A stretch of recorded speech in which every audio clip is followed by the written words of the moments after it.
escenario político en el que estamos. Además, Juan Carlos Zafur también es psicólogo y también por eso quisiera tratar de entender cómo un presidente débil ha tomado una decisión tan temeraria. Buenas noches, Juan Carlos. Buenas noches, Rosana. Quiero agregar una perla adicional a la que has mencionado respecto del ministro de Trabajo. Hoy el SUTEP ha lanzado un tuit y un comunicado condenando la celeridad express con la que han reconocido al sindicato radical vinculado al Movadef. O sea que Castillos, con su torpeza, no solamente se ha enemistado con una buena parte de la clase política y de la opinión pública, sino también ya empieza a hacerlo con bases sociales populares organizadas. Yo creo que en general es un despropósito el que está detrás de la designación del gabinete Bellido y no conduce a buen puerto político. Así es, bueno, es comprensible porque además FENATEP buscaba competir, ¿no es cierto?, con el SUTE, pero en fin, vamos ahora con el tema que nos estaba centrando, ¿no? ¿Por qué siendo débil toma una decisión tan temeraria? ¿Qué lo llena de valor? ¿Qué lo hace suponer que todo esto va a caminar bien? Mira, yo recuerdo una entrevista que le hice a Marilú Martins, quien era ministra de Educación, cuando ocurrió la huelga magisterial, precisamente dirigida por Pedro Castillo, y ella decía que nunca había negociado con alguien tan intransigente y caprichoso como Pedro Castillo. O sea que yo creo que no hay que subestimarlo en lo que de negativo tiene. Él es un personaje radical, es un personaje confrontacional, es un mecedor astuto por su propia naturaleza de sindicalista, y el escenario desplegado a partir de la conformación del gabinete, influido por Cerrón, diseñado por Castillo. O sea, yo creo que no hay que caer en el error de la figura de Cerrón el malo y Castillo el bueno, inocente, prisionero del radical. Yo creo que Castillo, como presidente empoderado en su cargo, es el responsable psicológica, ideológica y políticamente de aquello que está sucediendo en este momento en el Perú, en esta crisis de régimen a la que nos ha conducido y que ha resucitado nuevamente las palabras de vacancia, disolución del Congreso, pérdida de confianza, etcétera. Así es. Pero en todo caso, ¿qué los hace suponer que la iban a poder tener fácil? Me imagino que a estas alturas ya estarán replanteándose mucho de lo que han hecho en estos días. ¿O crees que están dispuestos simplemente a ir adelante y, como se venía diciendo en estos días, pues por esta apuesta que también es muy marxista, ¿no? El tema de las contradicciones, ¿no? Esta polarización que es en la que terminan sembrando y ganando. Mira, conversando con cualquier senderólogo, y el Movadef es un residuo senderista, ellos te dicen que Sendero nunca retrocede, siempre va para adelante.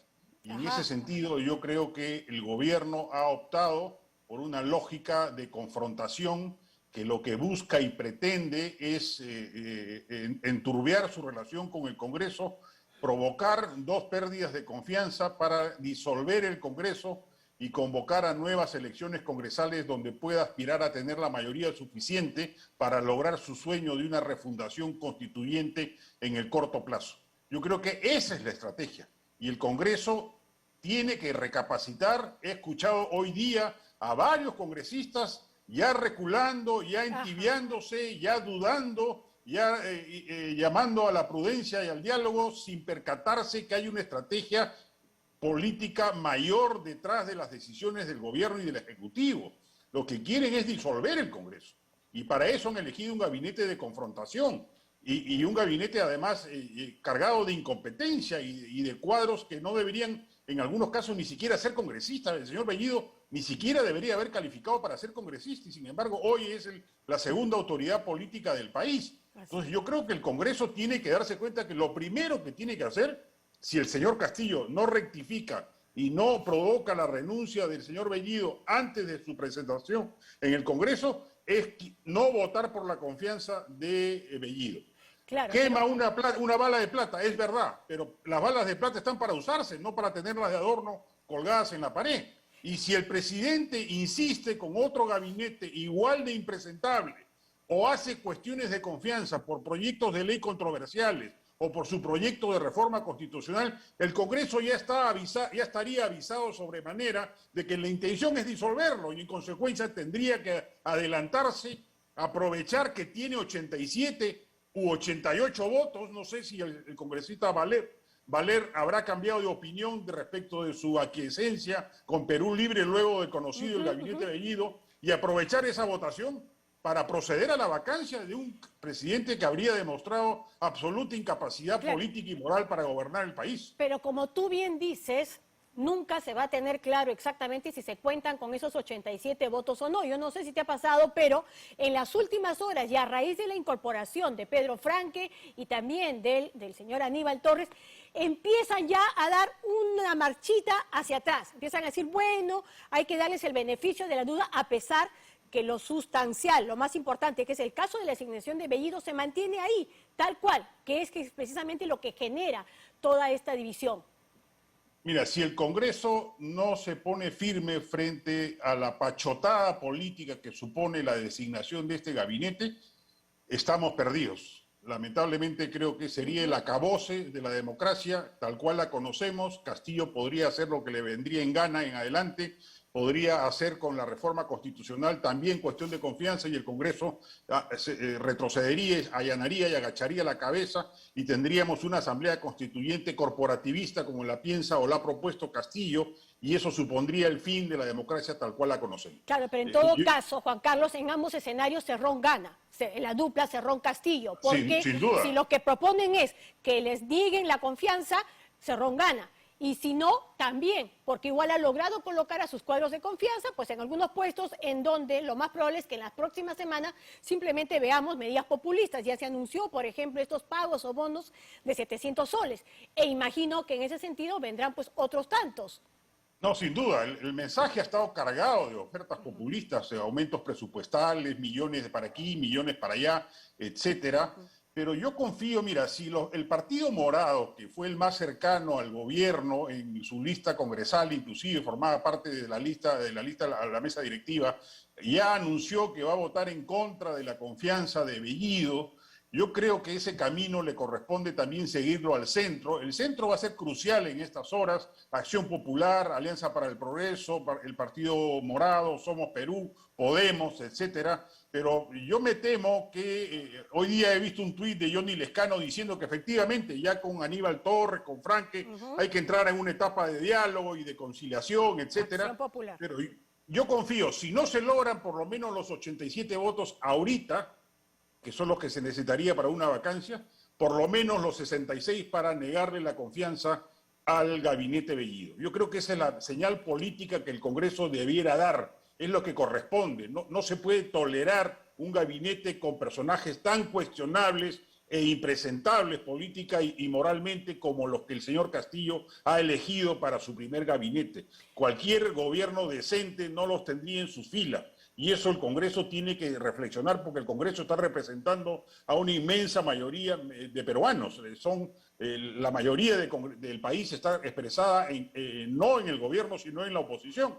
Y eso tiene que hacerse sentir en el Congreso de la República. Claro, ahora tú apuestas por la vacancia, por este pedido de vacancia, ¿no es cierto? Solo que sí me gustaría entender muy bien sobre qué base se daría esa vacancia, porque incluso en el caso de Bellido se podría afirmar que es una investigación. Él está siendo sujeto a una investigación y preliminar, ¿no es cierto?, por estos vínculos con el terrorismo. Se dijo apología y ahora ya se sabe incluso de presuntas o posibles visitas a estos campamentos de Sendero Luminoso.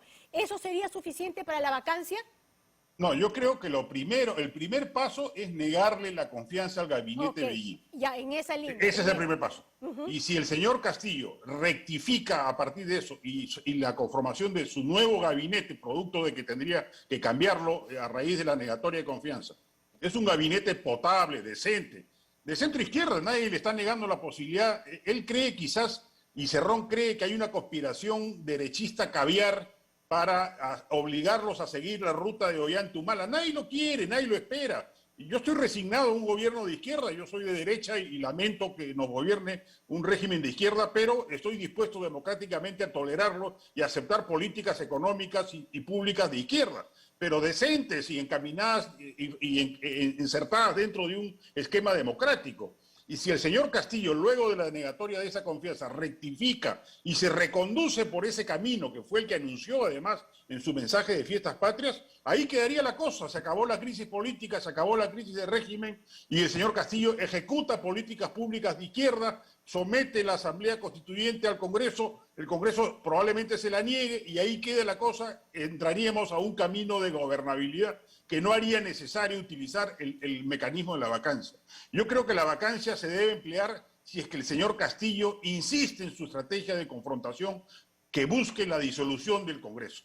Eso sí no se puede permitir. Si eso se presenta explícitamente, y yo creo que subjetivamente hablando, el Congreso está en capacidad de interpretar la incapacidad moral del presidente de la República, porque felizmente el Tribunal Constitucional no zanjó la discusión sobre el tema, la dejó en un amplio espectro subjetivo, que solamente con una interpretación cualitativa y con los 87 votos necesarios se puede vacar un presidente de la República. Yo aspiro a que no sea necesario llegar a ese extremo y que la democracia peruana pueda digerir un gobierno de izquierda, y me parecería inclusive hasta saludable que eso ocurra para el fortalecimiento de la democracia peruana. Pero una izquierda democrática, moderna, competente, eficaz, decente, ¿no? Claro, pero ¿qué te hace suponer que Dina Boluarte, quien sería la sucesora en caso de una vacancia, no va a seguir la misma ruta? No, yo creo que la seguiría, así que yo creo que si es que se llega al extremo de la vacancia, extremo indeseado, pero que hay que considerar, yo creo que también debería ser vacada, obviamente, Dina Boluarte y cambiar de gobierno, e invocar a que la presidenta del Congreso, Mari Carmen Alba, adelante las elecciones. Tampoco se trata de que ella se quede durante todo el periodo gubernativo hasta el 2026. Tendría que adelantarse las elecciones y cambiar de gobierno para salir de la crisis política a la que Castillo nos está conduciendo, ¿no? Un proceso electoral en el que participarían pues, los 9 partidos que han logrado pasar, digamos, en este caso, la valla. Igual, sí, bajo cualquier escenario, bajo cualquier salida, lo que nos espera, sin duda, en los próximos meses son un escenario de inestabilidad. La cosa sí, es yo cuál más prolongada que la otra, así de claro. La única forma de salir de esta crisis sin una zozobra mayor es que Castillo entienda que necesita rectificar el error cometido y cambiar su gabinete antes de su presentación ante el Congreso de la República. Ojalá lo haga, ojalá se ilumine. Lamentablemente creo que, yo lo he dicho en varias ocasiones, la circulina es peor que la heroína y que la cocaína. El poder marea a la gente y a Castillo lo ha mareado en apenas 24 horas o 48 horas de una manera impresionante. La soberbia y la actitud confrontacional que ha revelado con la designación de este gabinete debiera ser rectificada rápidamente si no quiere que su mandato dure apenas meses y no los 5 años que le corresponden, ¿no? Sí, bueno, ahora y lo trágico de todo esto es que en campaña nunca mintió. O sea, en campaña siempre dijo lo que iba a hacer.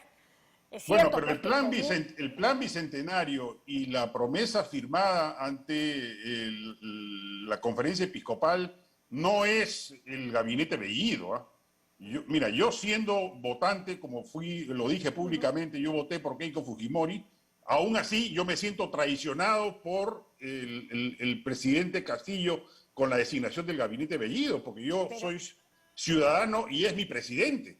Y él prometió algo en la segunda vuelta y prometió algo... ¿Pero qué prometió? Que Cerrón no estaría, digamos, en algunos casos, pero después en otros casos el plan de gobierno como que va por ahí. El tema son las personas que ha elegido, pero él nunca dijo cuál sería el perfil de sus ministros.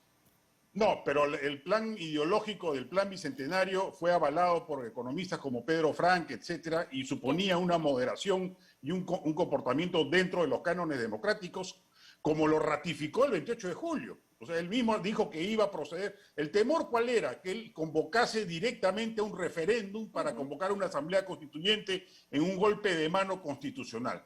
Eso no se produjo el 28 de julio. O sea, el 28 de julio la conclusión política más importante fue que Castillo no seguía la ruta de colisión radical diseñada por Cerrón en el ideario de Perú Libre. Pero al día siguiente echó todo por la borda al nombrar a un radical ideológicamente comprometido con causas anacrónicas de la izquierda, como el castrismo, el propio senderismo, etcétera, que rompe la promesa del plan bicentenario y rompe la promesa del mensaje de fiestas patrias. Entonces yo creo que ahí hay una traición de Castillo que no puede ser pasada por alto. Así es. Pero lo que sí está claro es que lo que se nos viene en las próximas semanas y meses, sin duda es un camino duro, difícil, inestable y previsto, que es más incertidumbre de la que ya teníamos, en fin. Sí, lamentablemente, y eso lo pagamos todos los peruanos, ¿no? Así es. Bien, Juan Carlos, muchísimas gracias por este enlace telefónico, vía Zoom. A ti, Rosana, muchas gracias. Ok. Bien, así que ya saben, a estar preparados porque lo que sí está claro es que esto tiene todavía para rato. Esta historia podría estar recién empezando. Nos vamos a una brevísima tanda comercial.